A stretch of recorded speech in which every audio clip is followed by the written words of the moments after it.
जिस जर्नी के बारे में बताइए, लाइक आप एक्चुअली यहाँ तक कैसे पहुँचे? हम्म क्योंकि पिछले 10 सालों में बहुत सारे म्यूजिशियंस मिले हैं मुझे।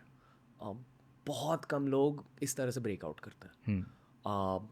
इस शो पर like I was supremely excited to talk to Karan Aujla, AP Dhillon, Anuv Jain. These three guys were on my hit list for the journeys, yeah. That's why the three of you are the three of you. या But batao, like, what's up?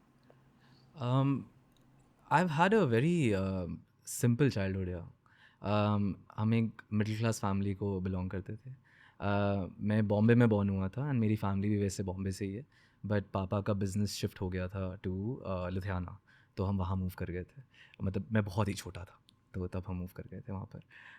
But उसके बाद normal schooling, बहुत focus था हमारे घर पे कि हमें क्रिएटिवली कुछ करना है. My sister is in dance, मैं म्यूज़िक में गया हूँ. एंड हमको बहुत इनकरेजमेंट भी मिलती थी फ्रॉम आवर पेरेंट्स कि हमने करना है. Parents क्या करते थे? My dad had factories in Ludhiana and he was doing well for himself. He had started doing well for himself because उन्होंने पूरा ज़ीरो से शुरू किया था वहाँ पर.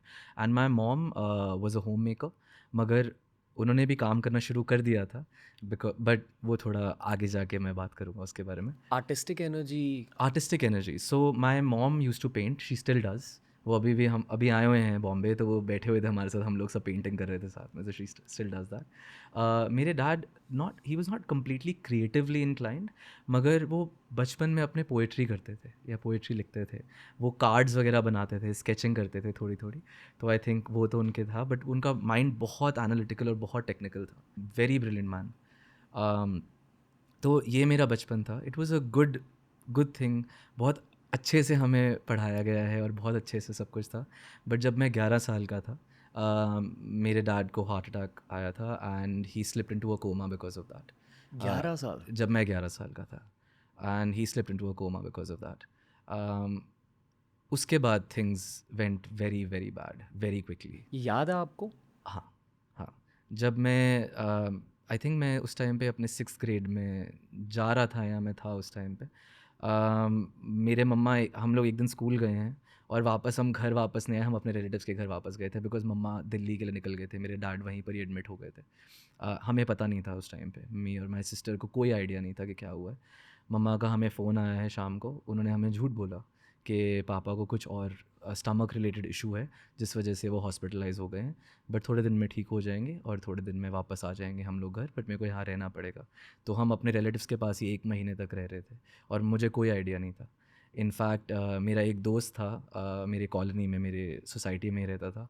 उसके पेरेंट्स को पता था तो उन्होंने उसको बता दिया होगा कि इनके पापा को हार्ट अटैक आया है, ये अभी कोमा में है. उसने आके मुझे बताया तो मैं इतना गुस्सा हो गया उससे कि हमारे बीच में लड़ाई हो गई थी प्रॉपरली, लाइक फिजिकल फाइट, कि why are you talking about my father like that, कि तू कैसे बोल रहा है, मुझे पता है कि क्या हुआ है, उनको ऐसा कुछ भी नहीं है.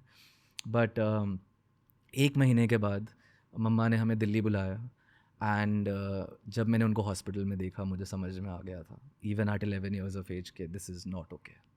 तब धीरे धीरे हमें समझ में आना शुरू हुआ. मम्मा ने भी हमें समझाना शुरू किया कि ये प्रॉब्लम हुई है. He is in a vegetative state right now. So Sorry, man. या, of course. Are you the elder sibling? We are twins, so she's a minute elder to me basically. So we're pretty much the same. But हमको तब समझ में आना शुरू हो गया था कि things are gonna be very difficult. I could see it mama की आंखों में भी कि वो कितना डरे हुए थे because my dad was the sole earning member of the family.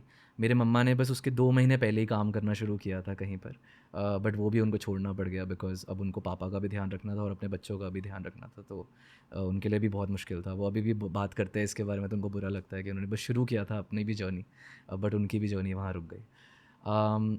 तो ऐसे ही चलता रहा थिंग्स. जितना भी हमारी सेविंग्स थी, जितना भी सब कुछ था, सब कुछ लगता रहा उनको, टू कीप हिम अलाइव. वैसा 5-6 साल तक हमारी ज़िंदगी वैसी थी जिसमें वो कम्प्लीटली बेड रिडन थे, कम्प्लीटली वेजिटेटिव स्टेट में. और बुरा मेरे को इस बात का लगता है कि यू नो जब हम छोटे थे तो पापा जब घर आते थे, he used to be our pillar, like he used to be that strength, that figure of strength that we used to look at. I remember कि मैं और मेरे सिस्टर उनकी एक बाइसेप पे यहाँ पर, एक बाइसेप पे यहाँ पर लटक के वो हमें, he used to like give us that swing sort of a situation.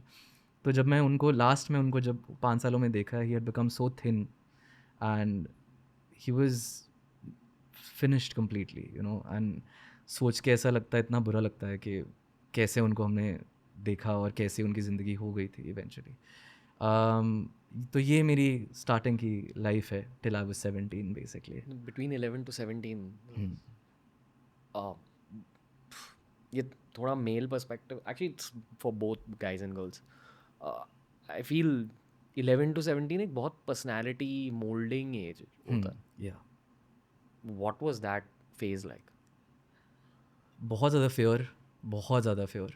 In fact you are right when you say कि पर्सनालिटी मोल्डिंग होता है ये, क्योंकि जो डर उस टाइम पे भी था वो अभी भी है। इतना, जैसे मैं स्टार्टिंग में भी कह रहा था कि सर्वाइवल मोड पे हम लोग चले गए थे, एंड वो अभी तक चल रहा था काफ़ी सालों तक कि कभी भी कुछ भी हो सकता है, कभी भी ख़त्म हो सकती हैं चीज़ें। ध्यान रखो, सेव करो, जितना कर सकते हो करो, बिकॉज सब कुछ धीरे धीरे धीरे धीरे ख़त्म हो रहा था। तो आई थिंक वो जो एक ट्रॉमा था वो मैं ज़िंदगी भर अभी तक, अब मैं 30 इयर्स का हो गया, मैं अभी तक कैरी कर रहा हूँ वो। और मेरे को लगता है कि मैं वो आगे भी बहुत टाइम तक करूँगा, बिकॉज ऐसी जब चीज़ होती है ना, अगर आप न्यूज़ में पढ़ते हैं ना अबाउट समबडी पासिंग अवे या किसी का फैमिली मेम्बर पासेस अवे, तो आपको एक नंबर दिखता है सिर्फ 1 person died, 2 people died. But जब आपके साथ खुद होता है आपकी पूरी ज़िंदगी बदल जाती है। एवरीथिंग, जो भी आपके प्लान्स थे, सब कुछ, because of that one person falling ill first of all for 5-6 years and then passing away eventually, it changes everything in your life. तो एक एम्पैथी भी आ जाती है आपकी ज़िंदगी में फॉर पीपल कि यार अगर if they face some loss तो आप फील कर सकते हो वो चीज़। तो आई थिंक वो बहुत फॉर्मेटिव ईयर्स थे। But my mom was very strong, मैंने उनकी स्ट्रेंथ देखी है। I have seen the strength of like a woman, you know, कि कैसे उन्होंने पूरी फैमिली को संभाला है, अपने बच्चों को संभाला है। She manage to keep us afloat. उन्होंने हमें कॉलेज भी भेज दिया, इतना ज़्यादा उन्होंने मेहनत की, उन्होंने पूरी ज़िंदगी सैक्रिफाइस करके she is worked very hard. तो मैंने वो भी देखा है कि अपनी फैमिली के लिए कैसे आपको हार्ड वर्क करना चाहिए और कितना रिजिलियंस आपको चाहिए एक फैमिली को रन करने के लिए, मैंने वो भी सीखा है उनसे। तो this was my life from 11 to 17। What shifted in you man? यार मेरे को ऐसा लगता है मैं पहले ना बहुत I used to be a very open kid, very happy kid.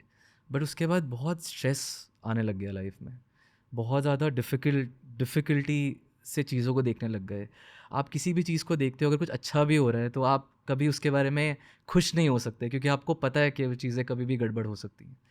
तो ऐसी हमने देखी है ज़िंदगी। ऐसा लगता था कि सबसे हम मांग रहे हैं कि प्लीज़ हमारी हेल्प कर दो। तो ऐसा, तो हमेशा से हम एक इन्फीरियॉरिटी हमारे में आ गई थी एज अ फैमिली, कि जो भी हमें मिल रहा है हमें खुश होना चाहिए उसके अंदर, कि बस जितना भी हमें मिल सके वी शुड बी हैप्पी। तो ये सब चीज़ें काफ़ी बदल गई थी, पहले हम बहुत डिफरेंट थे इससे। बट अब चीज़ें वापस चेंज हो रही हैं। मैं आज भी मम्मा को सिखाता रहता हूँ कि मम्मा, आपको मुझसे कुछ चाहिए तो आप मुझसे मांगो, आपको आज कुछ भी चाहिए मैं आपके लिए ला सकता हूँ। आपको जो चाहिए, I have worked very hard for the last 5 years in my life, आपको किसी चीज़ की कमी नहीं होने दूंगा। तो आपको चाहिए, बट वो फिर भी अब थोड़ा सा सहम जाते हैं कि नहीं ये नहीं वो नहीं। तो एक लर्निंग कर्व है, हम भी सीख रहे हैं, बट धीरे धीरे आ जाएगा होपफुली। और मम्मी चीज़ें मांगती ही नहीं? नहीं, बिल्कुल भी नहीं। वो सिर्फ मांगते हैं कि खाना खा लूँ मैं ढंग से, जो कि मैं उनको दे नहीं पा रहा क्योंकि मैं बिज़ी हो जाता हूँ, तो कभी कभी यहाँ कम हो जाता है वहाँ कम हो जाता है, बट उसके अलावा आई डोंट थिंक वो कुछ नहीं मांगते। मम्मी के लिए कभी कुछ लिखा है? मम्मी के लिए कुछ लिखा है?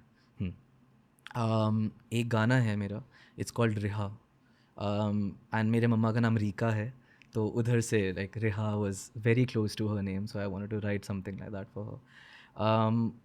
It talks about, you know, how when she was going through this, and जब पापा बीमार थे, जब पापा कोमा में थे और वो 5 साल, उनको बहुत लोगों ने बोला कि आप मूव ऑन कर जाओ, कि अब आपकी ये ज़िंदगी नहीं होनी चाहिए, because this is very difficult and all those things.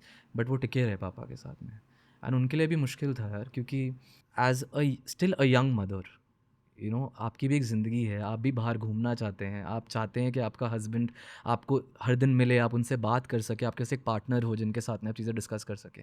But उनको वो नसीब नहीं हुआ, एंड मेरे को उनके लिए बुरा भी लगता है। बट उनको कितने लोगों ने बोला कि just move on move on, but वो लगे रहे। उन्होंने हर दिन सुबह 3 बजे उठ कर, पापा, अगर जिनको पता है इसके बारे में, साइड्स देनी पड़ती हैं, because if a person is in one position वो वूंड्स हो जाते हैं उनको, तो उनको हर दिन साइड देनी पड़ती है।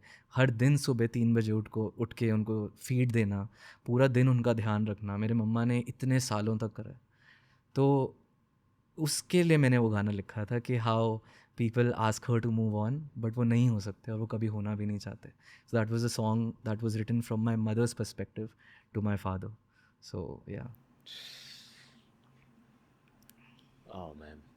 Um, I need to collect like myself a I bit. Hope ये Like, थोड़ा सैड नहीं हो no, रहा. no, because no. बहुत हैप्पी चीज़ें भी हुई हैं ज़िंदगी में, ऐसा नहीं है कि नहीं. भाई आपके दिल से जो चीज़ें निकलती हैं ना वो सैड नहीं हीलिंग है.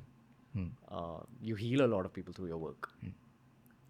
Don't mind me saying that. Like, but maybe you had to probably go through that level of pain to put out as much healing as you've put up today. Maybe You ever think of that? But यार मैं अपने आप को इतनी importance नहीं देता. I am just trying to do my best. मेरे को लोग कहते हैं कि उनको गाना सुन के उनका दिल हल्का होता है. It makes them feel happy, it makes them feel sad which is also a very important emotion. But मैं इतना अपना आपको इंपॉर्टेंस नहीं देता. मैं अपना सिर्फ वो लिखता हूँ मेरे को पसंद है जो, एंड इफ़ लोगों को अच्छा लग रहा है तो उनको अच्छा लग रहा है. That's how I see it.